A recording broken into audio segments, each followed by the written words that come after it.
Jeff Bennett, Roger Byrne, Eddie Coleman, Duncan Edwards, Mark Jones, David Pegg, Tommy Taylor, Liam Whelan.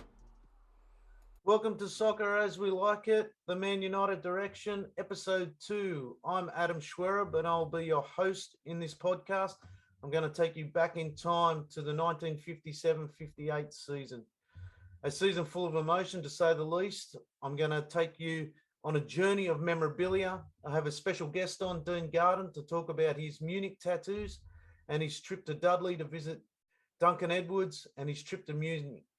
On the 6th of February 2022, it will be the 64th anniversary of Munich, so please submerge yourself in the stories behind the memorabilia. This is one of my favourite pieces from the cave. It's done by Jose Palmeiras and Stuart Beckwood dynasty.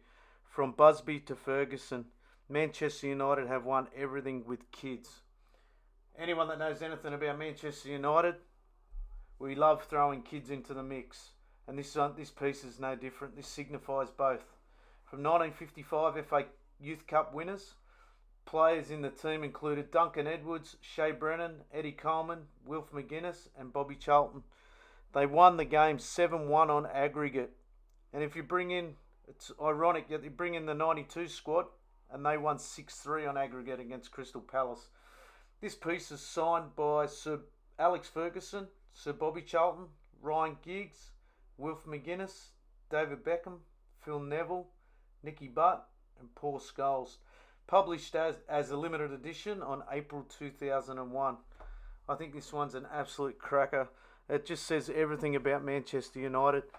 I just love everything about it. This team from 1955, they went on and won 2 championships before the Munich accident, and they looked like they were going to win their third in 1957 and 1958 before the tragedy struck. This is one of my programs I have in my collection. This is from Manchester United versus Blackpool in 18th of September 1957. This is pre-Munich. Manchester actually lost this game 2-1 to Blackpool. It kicked off at 7:30 p.m. A young Duncan Edwards scored. The crowd was 40,763. Before United's game kicked off versus Blackpool, they only had lost just once with a draw versus Everton away from home. After the loss to Blackpool, they went on to win 2 more games, including a 6-0 away win to Shamrock Rovers in the European Cup. The lineup looked like this: Ray Woods in goals, Roger Byrne, defender, Bill Folkes, defender, Jackie Blanchflower, centre half, Eddie Coleman, midfielder, Duncan Edwards, midfielder, David Pegg, outside left, Johnny Berry, outside right, Tommy Taylor, forward, Dennis Violet, forward, and Liam Whelan, the only Irishman in the team, inside forward. So I'm going to try and set the scene here from an article by Alf Clark of the Evening Chronicle, Manchester.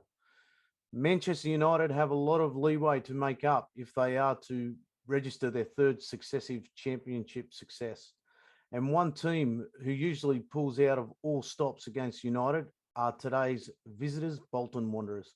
I've just been glancing at the comparative records of the United at this time last season. United were then at the top of the league with 40 points to their credit.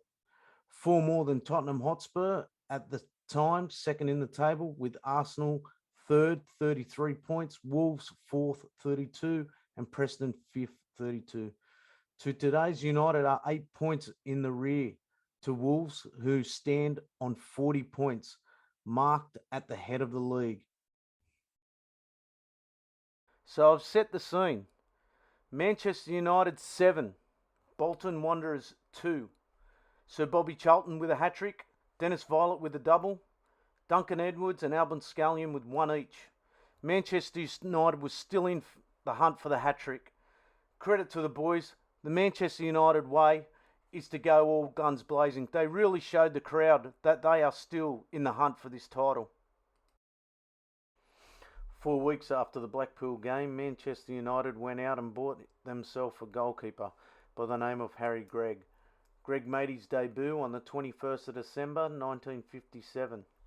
United signed him for £23,500, a record signing for a goalkeeper at the time. Gregg was also voted the best goalkeeper at the following year's World Cup.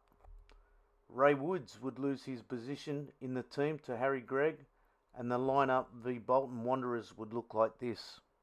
Harry Gregg, goalkeeper. Roger Byrne, defender. Bill Foulkes, defender. Mark Jones, defender centre-back. Eddie Coleman, midfielder. Duncan Edwards, midfielder. Kenny Morgans, midfielder, the only Welshman. Albert Scallion, midfielder. Bobby Charlton, midfielder forward. Tommy Taylor, forward. Dennis Violet, forward. The next piece of memorabilia was again done by the Association of Former Manchester United Players, artist Stuart Beckett, called the BUSBY Babes, the final photo call.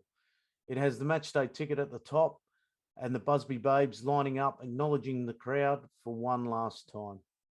Piece of memorabilia is signed by the legend Harry Gregg. The final photo call was taken on the 5th of February 1958 in Belgrade. Belgrade was in warm sunshine on a grass pitch where the last remains of melting snow. Red Star and Manchester United began a battle of wits and courage and rugged tackling in the second leg of their quarter-final of the European Cup competition. United were up 3-0 at half-time, with Red Star hitting back, ending in a draw 3-3. United's goals came to Violet 1, 2 to Charlton. United had already won the first leg at Old Trafford by 2-1, thus gained the right to pass into the semi-final round of the competition for the second year in succession on a 5-4 aggregate. This is how we lined up from left to right.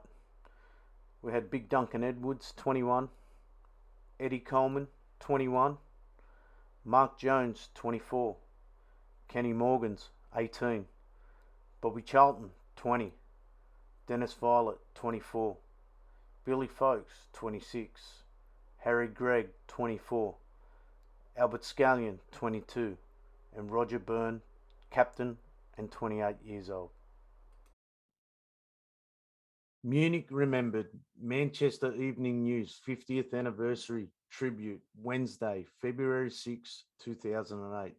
This is a very special piece. I've been fortunate enough to get this newspaper.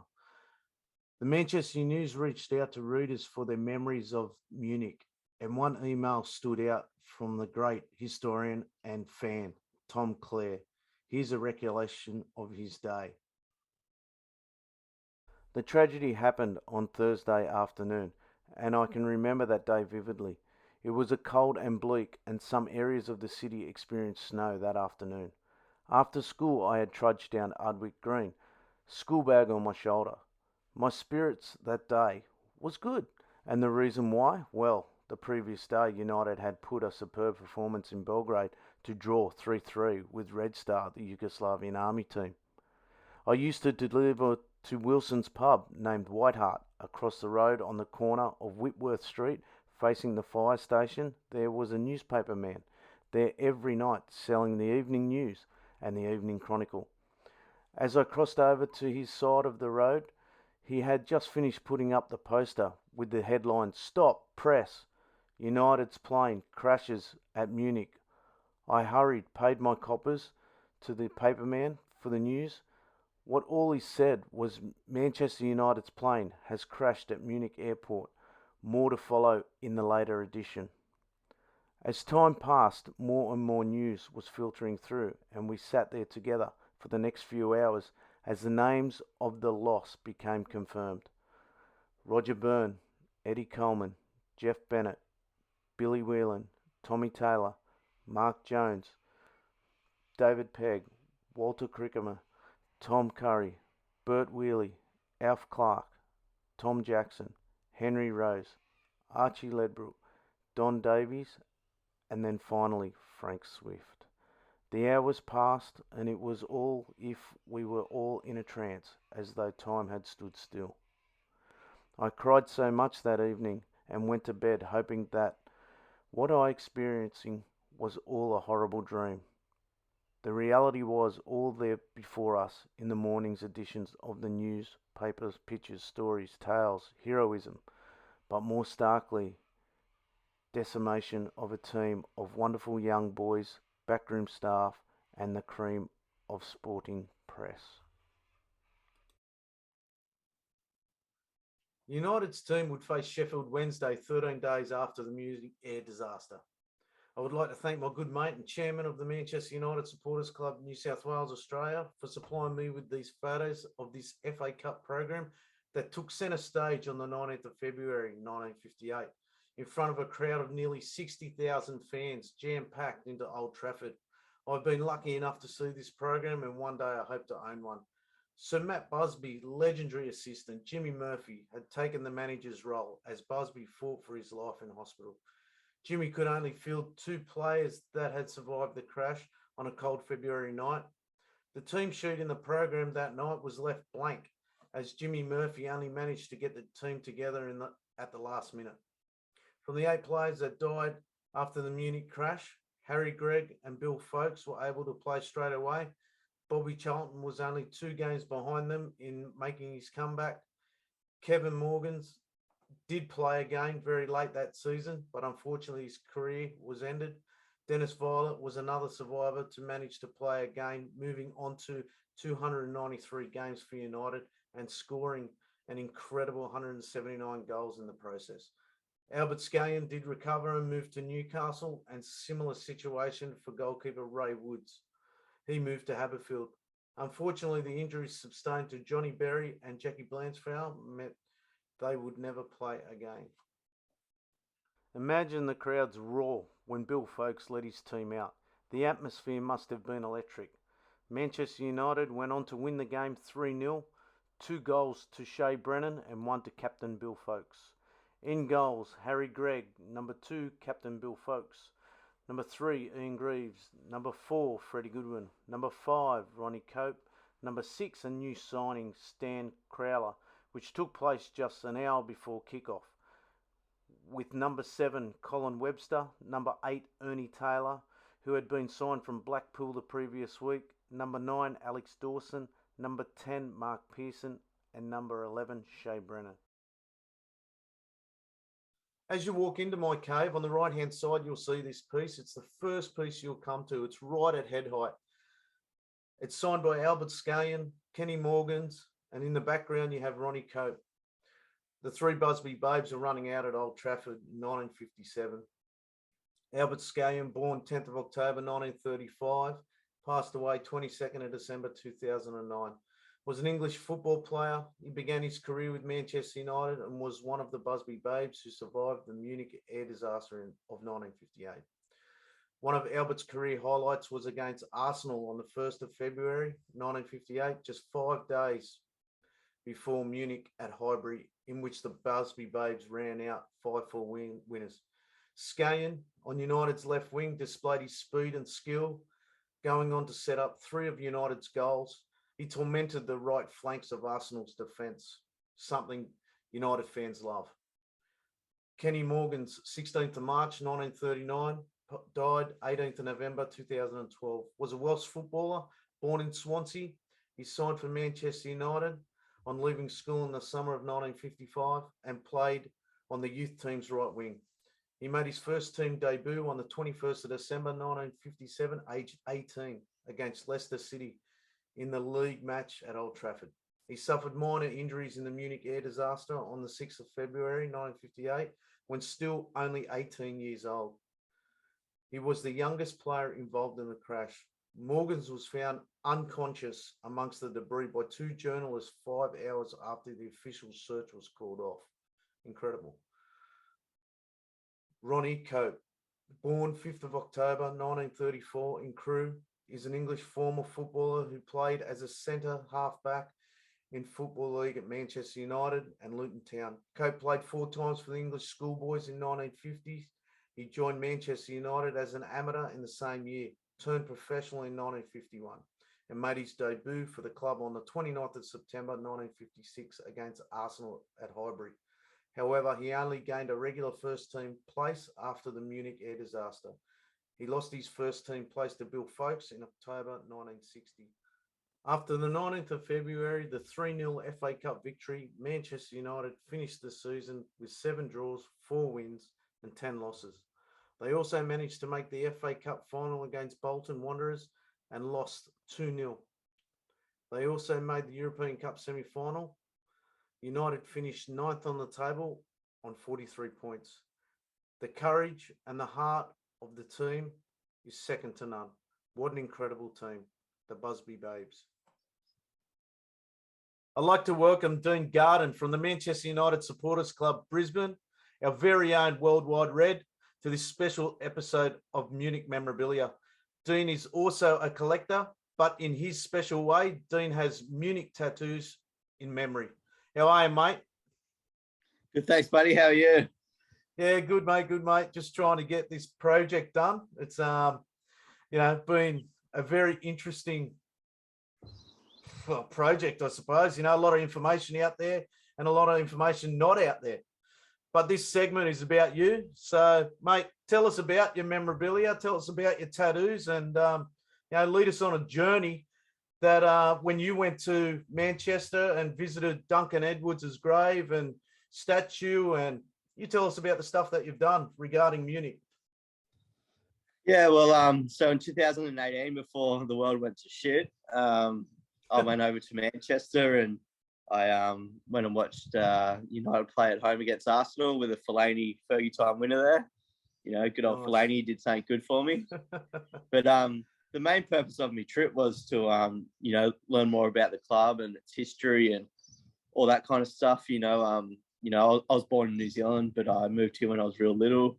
And not many people know the ins and outs of the club, like roots and all that sort of stuff. So it was my journey to go and find out what it's all about. And so that led me to Dudley, where Duncan Edwards, he was born, and he's a town legend. They still talk about him today. And, he did so much for that little town. And, there's a museum now just for him. Rose Cook organises and runs. I also went to his graveside, and that's well looked after, and people still visit it every day, and put scarves there and their own little thank you messages and all that kind of stuff. And right in the town centre, there's a statue of him in his England kit and that, because he wasn't just a Manchester legend, he was an England legend, and that town really respected him, and they welcome you there. Doesn't matter if you're a United fan, they want to come visit their little town, and and people have their own little stories about the Edwards family, and people still talk about it today, and it's just amazing. It's incredible how young these men were, and to think how young they were and what they went through. And you just can't see this generation, or even our generation of, I'm a bit older than you, and I can't even fathom going through something what they went through. That's it. And not only that, there's people out there that, talk about Duncan Edwards like people talk about Pelé and Maradona. They only saw him as a teenager, and he was physically built, players weren't built back then, and, just demanded the ball, controlled the ball, and just controlled the game. And, it's just a shame that, what could have been, it's just not just him though, the whole team, they were a young side, and tragedy, it's just crazy. But average age was 22. That's it. And but maybe that's what built Manchester United up to the club it is today. So, maybe that tragedy is what, happened to our club, and that's what made our strong roots. And, that's why we are the club today, the biggest club in the world. 100%, 100%. So with your tattoos, mate, what brought you to putting not so much all the Manchester United tattoos, but Munich tattoos on your body? Well, being a Gold Coast lad, you got to have a tattoo, don't you? So, that's the way it is. No, I've always, sort of been into that kind of stuff and living on the edge. And I thought when I turned 18, I'd get my first tattoo, and that was my Kiwi fern. So, that's where I was born. So, and then I thought, well, fuck it, let's start a United leg sleeve, and it's just carried on from there. And I've got the Munich, Manchester Platz statue on the back of my knee. That one tickled, but that's the place that the people of Munich named where the crash site happened, and so that's called Manchester Platz. Pretty much means Manchester Place. The locals there, look after that site. You wouldn't believe it, mate. Like, it's so well looked after. There's people that live next door to that their parents were there when it happened and helped out, and there's all different kind of organisations like that still go to Munich each year on the anniversary, and they go visit the hospital where the nurses looked after the players. And, there's still that real strong bond between Manchester United fans and the Munich people. Like, I don't think the average fan realizes the bond that we have with Munich. It's just an amazing place, as I say, well looked after. A couple of years ago, they added on to the site with a nice sort of bench and a big glass cabinet with all other information in it and stuff like that. Yeah, it's incredible. That it's an amazing scene there. I would love to visit it, and one day I will be there for sure. That's it, and I've been there before, so I want to go back again. And I wish it was only around the corner, but it's not like that. So Yeah, we just got to do what we do, So yeah, and I've got I've got the names of some players that were in it. I've got snowflakes on my leg. That's one for each player that died, and just little stuff like that, man. Like, I literally wake up like this and go, what am I going to get today? And, do a podcast as well. Mate, it's an incredible piece. I tell you, it's one of the, I've been to Old Trafford and I've actually seen, fans there with tattoos on their body. And I've actually seen one with, I think it was Ryan Giggs on their back and stuff like that. And I think it's an incredible tribute to put tattoos on your body. And, when you pass away, these memories will stay on your body. And, I'm still trying to think what piece of memorabilia is going to come with me. So at least you have no choice. It will be with you. And, mate, Dean, I've known you for a little while now. We've had some fantastic conversations, and, we exchange memorabilia with each other. And, you're a champion bloke. And I tell you what, Dean runs a page with myself called Worldwide Reds, and we've got a good bond between supporter clubs and stuff like that. And I think it's this Friday you have your Munich tribute game. Tell us a bit about that with your club, mate. Yeah, so we've got our 5th annual Munich match here in Brisbane. This year it's a little bit different. We're playing a team from the Gold Coast, so that will always be interesting, a little rivalry there. But it's pretty much just for us fans over here to contribute back to, the memory of the Munich air disaster. And, the kit that you got on today, we make these kits, and, it's not just for the players, it's for fans, it's whoever wants them. And, we have good sponsors and stuff like that help us out with all that. Vito Sports, they make the kits and design the kits and look after us. So, but yeah, this will be our 5th one. It's just some good fun, man. And, obviously a lot of the younger players playing the match, but all the old school guys and all that, they have a beer, talk about old stories and, their trips and all that sort of stuff. I learned so much with these guys, man. Like, they're old enough to be my dad, and they just tell me these stories, yeah, it's just amazing. And, it's just a good way to get the supporters that don't go to the pub all the time and stuff like that to get involved with the supporters club. And if there's one thing I can say, if you've got a supporters club in your town or, your city or whatever, like, get involved, man, because it's just the best thing to do. You meet so many different people, and, it's just one big community, man. Like, you just got to get into it. Yeah, I couldn't agree more, mate. I love our supporters club.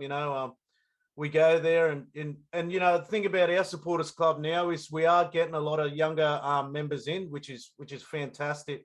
And in Australia, our match days aren't the best, so when they do come along, you've got to take advantage of it. We've got one. We're going to do a game this weekend where it's a 5 a.m. kickoff as well. Well, for you guys, it'll be 4 a.m. kickoff. No, sorry, 7 a.m. for us, and it'll be 6 o'clock for you guys, won't it? Yeah. So, I couldn't agree more about supporter clubs. And the fees aren't much. Like, to join ours is literally $35. And then we've got a lot of members that are United members as well. So, and I know with your club, it's the same way. So, Well, what time's the game on Friday, and what's the venue, mate? Just in case we do get people from the Gold Coast watching it. Well, because it is a midweek game, there's not really much options for us. The Pig and Whistle 24-hour is open and stuff like that. So, but there's no official meetup or anything, just because it's a work day. And your Munich game, Munich game, mate. Oh, the Munich game. Oh. Yeah, the Munich game. Yeah. So it's 7:30 p.m. At Redlands United Football Club. We usually get there about an hour beforehand and set up some flags and have some fun, and boys even bring some beers along, and that's before the game. And then we just crack on from there. Beautiful. I will put the poster up in the pod. So it is a 7:30 kickoff. Get down there and watch it. We've got ours on at Scruffy Murphy's, and at 7:00 we'll be there for kickoff. So if anyone's in New South Wales or Sydney, get out to watch the game with the supporters club. Same with up in Queensland, up the Gold Coast. Go and support the supporter clubs, no matter where you are around the world. Go and join your supporters club and enjoy it. Enjoy the fans, because it's not often we get the chance to go to Old Trafford. And so thanks, Dean, for joining the pod. It's been great talking to you, and I'll probably talk to you again this afternoon because we do chat a fair bit. You send me messages. I just brought this. We love our memorabilia, and I'm looking at the posters behind you. You've got your nice shirt on, and give us a quick turn of your iPad there, mate, because you've got a couple of Champions League posters up the top there. They're friggin' excellent. I love them. I think we're going to have to try and organise you one for, what have we got, the 68? You've got all three of them there, haven't you? Nice, yeah, mate. Yeah. Nice, mate. Good on you. Yeah. They look excellent. All good, mate. All right, buddy. Cheers. I'll organise you something Adam. else soon. Good on you, buddy. Thanks for joining the channel. Easy, See mate. you, buddy. Bye. See ya. Bye. I hope everyone enjoyed this insight into the Busby Babes and what these incredible young men went through over season 1957-58.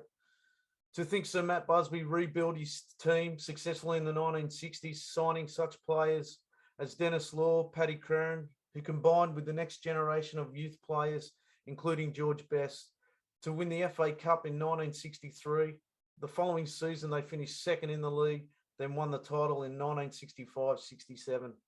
Manchester United became the first English club to win the European Cup, beating Benfica 4-1 in the final, with the team that contained 3 European Footballers of the Year: Bobby Charlton, Dennis Law, George Best. In ending this podcast, I want to thank a few people. Tom Clare, who is a walking encyclopedia on Manchester United and wrote an unbelievable article in the Manchester Evening News. I want to thank Mark O'Connor for allowing me to use his program, and my good mate up in Brisbane, Dean Gardner, who shared his stories. How can you not fall in love with this club? Make sure you like, share, subscribe. I will catch you on the next episode of Soccer As We Like It, the Man United Direction. See you all soon. Thank you.